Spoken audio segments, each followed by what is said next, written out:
What happens politically in our nation is having an impact on us all. But political differences can produce tension and stress on family and friend relationships. Joining us live on Skype, Michael Walker, PhD student at the University of Minnesota for a relationship reboot. Michael, nice to have you with us. Yeah, good morning, everyone. How are you guys doing today? This is a challenge, I think, because politics, it's important to so much of our life. We love to talk about it. It's interesting.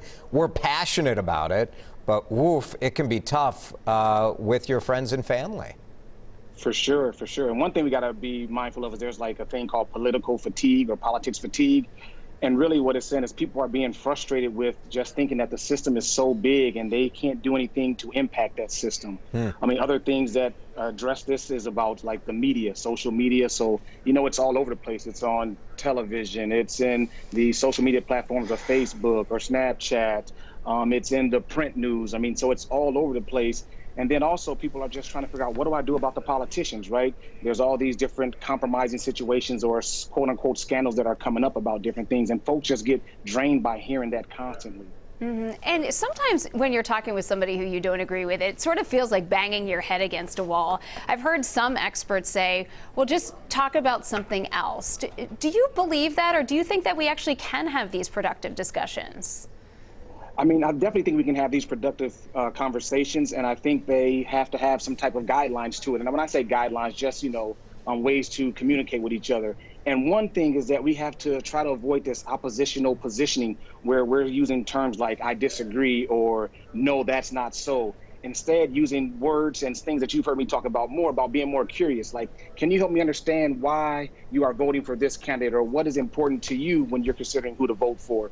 Right. And then as they're sharing their perspectives, you know, acknowledge when they have good points and good spaces that they're sharing things in. If we can do that, it makes it a little bit more easier for us to have those conversations. You know, for some of these things, Michael, I don't know if there is common ground, right? When it comes to issues of civil rights or racism, I think this is why some people have a hard time having political conversations with people that when you look at their views and you categorize it as, especially, I think, racist. You hear that quite a bit when people are having political conversations.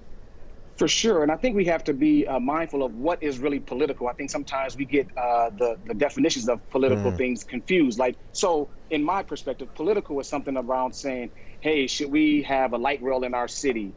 Should we be levying our community for more tax dollars for the schools? Right, versus some things that to me are just not political, like should women have equal pay as men? That's not political. Does Black Lives Matter? That is not a political statement. Those are things that we shouldn't be politicizing, but they have been politicized in our society.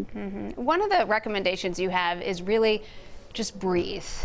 How does that help us, and how much can it help us?